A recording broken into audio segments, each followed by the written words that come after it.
Okay, shalom, shalom, kwam yasha'Allah, cholim Yahweh, B'Hashem, Yahweh Shai, B'Hashem, Dash.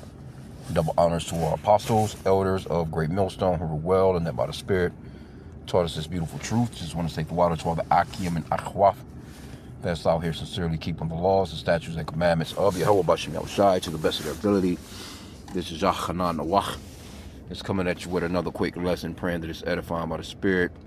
Little article that I seen says 7 facts about the colonization of America most history books gloss over. And it's pretty much just overall just going through, how Esau has destroyed the earth. Esau is, he's making his own tongue to fall upon themselves, telling on each other, but it's history that we already know, especially, the brothers that's into this truth by the Spirit and power of Yahweh B'Hashem Yahweh Shai, like, he is really showing us who the enemy of the planet is, and especially the enemy of the Israelites, you so-called blacks, Hispanics, and Native Americans, right? So let's read a few of them. It says, the colonization of America is a subject layered with triumphs, tragedies, and little-known complexities. While many celebrate it for fostering new freedoms and opportunities, which is a damn lie. I mean, freedoms for their own people, I guess. And really freedoms to self-destruct. Others critique the destruction of indigenous civilizations and ecological transformations. The Plymouth colonists benefited from a tragic epidemic, so that's number 1 on the list. It says the pilgrims of Plymouth colony stumbled upon a land that seemed uninhabited and ideal for their settlement. What they didn't realize was that the land had been home to a thriving Native American population until a mysterious epidemic decimated the local tribes. Likely introduced by earlier European explorers or their animals, the disease wiped out a significant portion of the coastal population, creating a vacancy for colonists. This tragic loss left the region vulnerable and shaped early settler-native relations, which were often marked by mistrust and tensions. Yeah, because the scriptures, let me get a quick script, because you're not supposed to trust your enemy, and I mean, it's all prophetic anyway, but yeah, Jake was just a little too nice to these motherfuckers. Ecclesiastes 12:10. Never trust thine enemy, for like his iron rusteth, so is his wickedness. Though he humble himself and go crouching, yet take good heed and beware of him. And thou shalt be unto him as if thou hast wiped a looking glass, and thou shalt know that his rust have not been altogether wiped away. Like, you cannot trust these people, man, no matter what. Because that's how they get down. They come crouching, humbling themselves. Oh, I love you, I love you, I love you, I want to help you. Let me help you. Let me do this for you. Next thing you know, he got you, man. Matter of fact, verse 12 says, set him not by thee, lest when he hath overthrown thee, he stand up in thy place. Neither let him sit at thy right hand, lest he seek to take thy seat. And thou at the last remember my words, and be pricked therewith. Who would pity a charmer that is bitten with a serpent, or any such as come nigh wild beast? So, eventually, once the dust settles, you're going to remember, like, dag, I should have listened. And had, like I said, again, it's prophetic, what I'm saying, what happened to our people. But, and then, Northern Kingdom, they was into a bunch of bullshit anyway, wasn't applying the scriptures, but, yeah, they never should have trusted this man. Okay, but number 2 on the list is manifest destiny helped create a dust bowl. All right. The westward expansion of European settlers wasn't just a story of pioneering spirit. It had severe environmental consequences. The Great Plains, once stabilized by deep-rooted prairie grasses and home to bison, were turned into farmland. Settlers uprooted native vegetation to plant shallow-rooted crops like wheat, which left the soil exposed. Combined with cattle grazing and droughts, these practices led to the infamous Dust Bowl of the 1930s. Massive dust storms wreaked havoc across the plains, causing widespread and ecological and human suffering. So this is Esau, man. Everywhere he goes, man, it's just, all of his ideas are, he's, we've been calling him the reverse man, reverse Uno man. He's in reverse. Everything that he does is destructive as hell, but he's fronting as if, it's for the good of, the world. And nothing good comes from this man. Okay, so number 3 on the list, it says Sweden briefly colonized Delaware. Didn't know that, but that was 1787. When thinking of colonial powers in America, Sweden doesn't typically come to mind. However, in 1638, a Swedish empire established the colony of New Sweden along the Delaware River, encompassing parts of the modern-day Delaware, Pennsylvania, and New Jersey. Though the colony was short-lived and absorbed by the Dutch in 1655, Swedish settlers remained in the area for decades, and traces of their influence persisted, including reports of the Swedish language being spoken in the 18th century. Okay. So they got number 4 on the list. Columbus never set foot in what is now the United States. Christopher Columbus is often celebrated for discovering America, but he never actually set foot in what is now the United States. Instead, he landed in the Caribbean and never ventured further north. The naming of America itself honors Italian explorer Amerigo Vespucci, who first recognized the landmass as a new continent. So when you Jake calling yourselves Americans, or even Africans, you're claiming 2 continents that's named after 2 so-called white men. You don't descend from 2 men, and especially not no so-called white men, no damn Edomites, man. You are Israelites. It says, meanwhile, early exploration of North America's coast was led by figures like Giovanni da Verrazzano, who charted areas such as New York Harbor and Narragansett Bay long before Jamestown was founded. And it's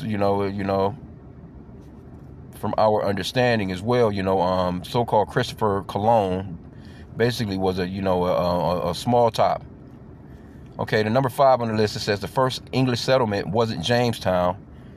Jamestown is often hailed as the first English colony in America, but it wasn't the first English settlement. Fishing camps along Canada's coast, established decades earlier, were semi-permanent hubs for European activity, which they're not Europeans. These are Edomites. They're red, man. Came out pinkish to reddish in color, right? That's what the scriptures, how the scriptures describes Esau. Matter of fact, let's go into Genesis real quick.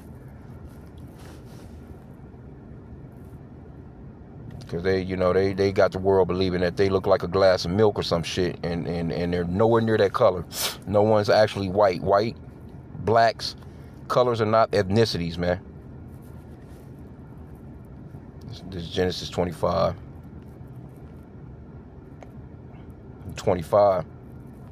And it reads, let me read it in the New Living Translation. It says, the first one was very red at birth and covered with thick hair like a fur coat.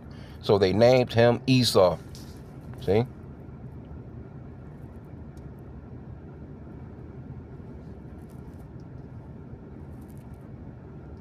So he's red, man. But they try and make it seem as if, oh, no, he was just hairy, whatever. They try and do all these different things to get around the fact that these people are actually Edomites. They give you all these different little definitions. They try and trick the words.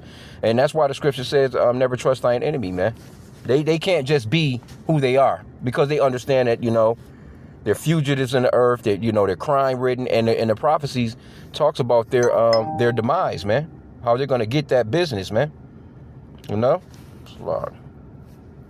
they're going to get that business when things, because things is turning right now. They're losing the narrative. Everybody is on their heads about the crimes against humanity that they've been committing for hundreds of years. Especially the tiny tops, so we can look for them to, bring out a lot more, bullshit as far as the falseness of the waving of the flags, if you know what I'm saying. Okay, well, let's jump to number 6. It says colonization contributed to a global climate shift. The surprising consequences of the colonization of the Americas was its impact on global climate. The decimation of indigenous populations, primarily through disease and conflict, led to the widespread abandonment of agricultural land. Fast-growing vegetation reclaimed these areas, sucking significant amounts of carbon dioxide from the atmosphere. This phenomenon likely contributed to the Little Ice Age in Europe, characterized by colder winters and frozen rivers like the Thames. Well, Guess it could be some truth to that, because when you kill that amount of people, you got to realize the body heat that people, carry. So if you got millions of people, all of a sudden their body heat is gone. People body temperature is, damn near 100 degrees. So you got millions and millions and millions of that, that 97, I think, whatever it is, degrees just missing, just all of a sudden gone. It would make sense that, yeah, that's gonna cause some cold to come in, maybe, I mean, that's just me speaking as a man. Okay, so number 7, the last one on the list, Native and European relationships were far from simple. Yeah, because Esau came in with the sword, man, and this, he's a difficult character to get along with, man. He's not get along with, he's just wicked, man. You can't do it. That's why that scripture says, set him not by thee. I'm looking at the skies right now. It's just crazy, bro. The shit that they in the fucking skies right now. The shit look like a war zone in the skies, bro, with all this shit they spraying. Just jet after jet after jet. I'm just looking at jets just all through the skies. Just whatever this shit is, this shit just look crazy as hell, bro. He's got to go. Anyway, let's get this last one.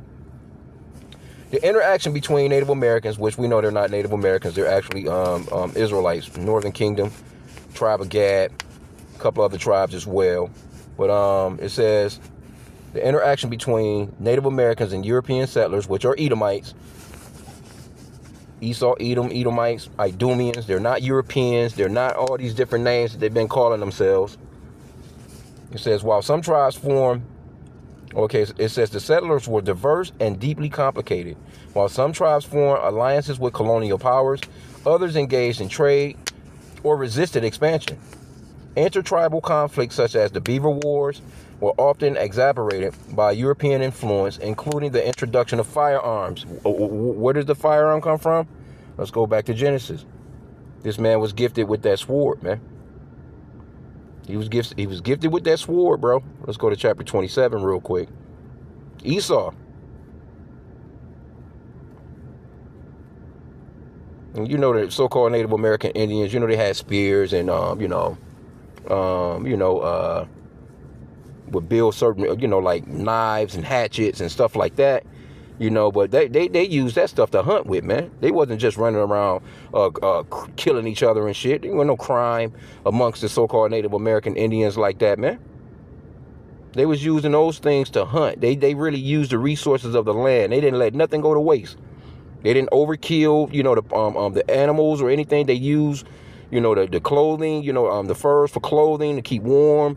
The bones, in certain situations to build, teepees or structures, just they made use of all the stuff, and they respected the land, man. They had a real respect for the land. Here you go. You got these bastards come through and fuck everything up. But here we go right here. Genesis 27. That sword, man. Them firearms. He's the ultimate killer, man. I'm going to start at verse 39. Genesis 27 and 39. And Isaac, his father, answered and said unto him, behold, thy dwelling shall be the fatness of the earth and the dew of heaven from above. That's the reason why they was able to just, roam throughout all the planet, you know what I'm saying, and take over everything. They have the fatness of the earth. This is their blessing right now. Verse 40 is the point. By thy sword shalt thou live. See? They went from, like a regular sword being pulled out of a scabbard, type of deal, to they perfected that sword all the way to a nuclear weapon now. He continues. If this man was to continue, he would he would come up with something far greater than the nuclear weapon. He would just keep turning that shit up. It says, and by thy sword shalt thou live, and shalt serve thy brother. And it shall come to pass, when thou shalt have the dominion, that thou shalt break his yoke from off thy neck. Because we did have him, under subjection at one point. God damn, bro. Just looking in the skies is just, the shit is just, motherfuckers is doing X's. They writing their name in cursive in the sky. Like, bro, this shit is retarded. Just looking up here at this shit, man. Anyway, man, let's finish up. This motherfucker gotta go. Okay, it says, these alliances and rivalries shifted constantly, leaving native tribes divided and unable to present a unified front against colonial expansion. Yeah, because, you know, hey, Jake just doofy as hell. You know? Here you go. You trying to, ain't no different than today, you know what I'm saying? Because you got some of these Native American Indians, they set their asses down and ate turkey and dressing and shit during Thanksgiving. Okay, but it says the untold complexity of colonization, the colonization of America was a transformative period that reshaped cultures, ecosystems, and power structures on a global scale. It wasn't just a tale of settlers seeking freedom. It was also a story of displacement, environmental upheaval, and unintended consequences. Indigenous populations endured immense hardship, including forced relocation, diseases, and cultural erosion. But their resilience continues to shape modern America identity. As a matter of fact, let me get another script. Yeah, he's got to go, man. I mean, hey, they can't get around it. I mean, he's the wicked that the Bible speaks of. You can't get nothing else out of him. That's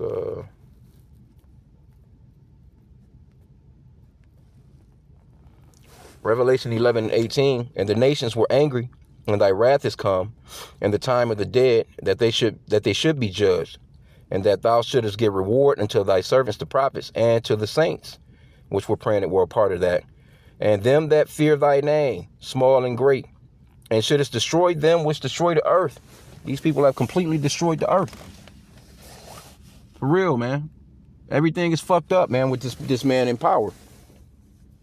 And he's being exposed. And he needs to be exposed, but that's a part of the prophecies. He's going to be exposed, man. He's being, matter of fact, that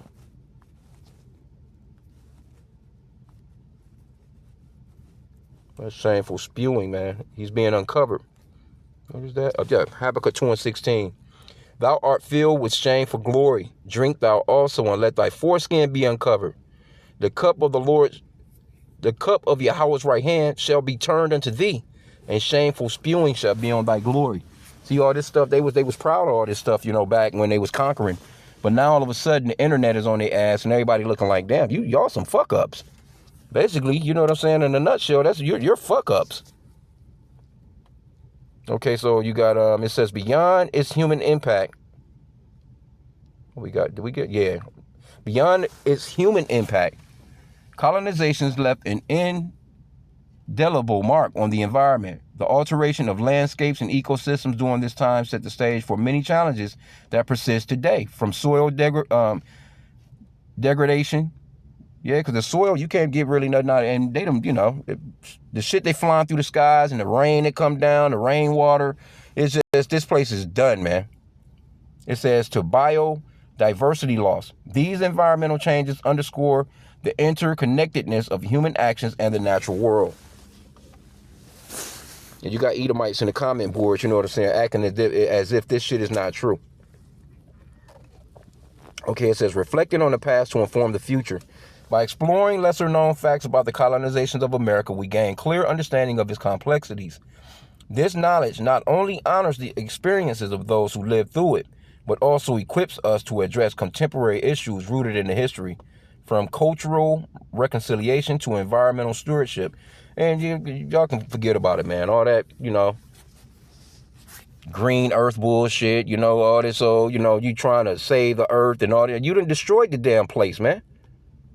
The only way that this place is going to be restored is going to be through the Israelites when Yahweh comes, man. They take this man out of power, because as long as he's in power, he don't give a fuck about nothing.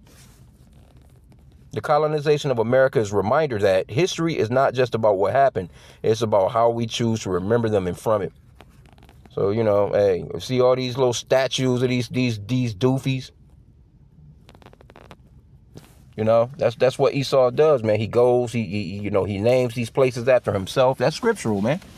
He sets up statues and busts of themselves, you know what I'm saying? Oh, this was a great man. He discovered this, you know. And again, you go into the comment boards, you got people that, but that's not right. That's not. Oh shit, I don't know what's going on here. Anyway, I don't need to get any of them anyway. Something going on with that shit. But anyway, yeah, man, hey, you know, it is what it is, man. Esau, He's the destroyer of the earth, man. Land and sea. The people, the food, the fruits, the animals, everything is really suffering, man, under this man's rule. All this shit in these skies they spraying, man. This shit is retarded, bro. It's just ridiculous, man. They gotta go. Anyway, with that, pray that the lesson was edifying. Kwam Yasha Allah and a Baba Ball.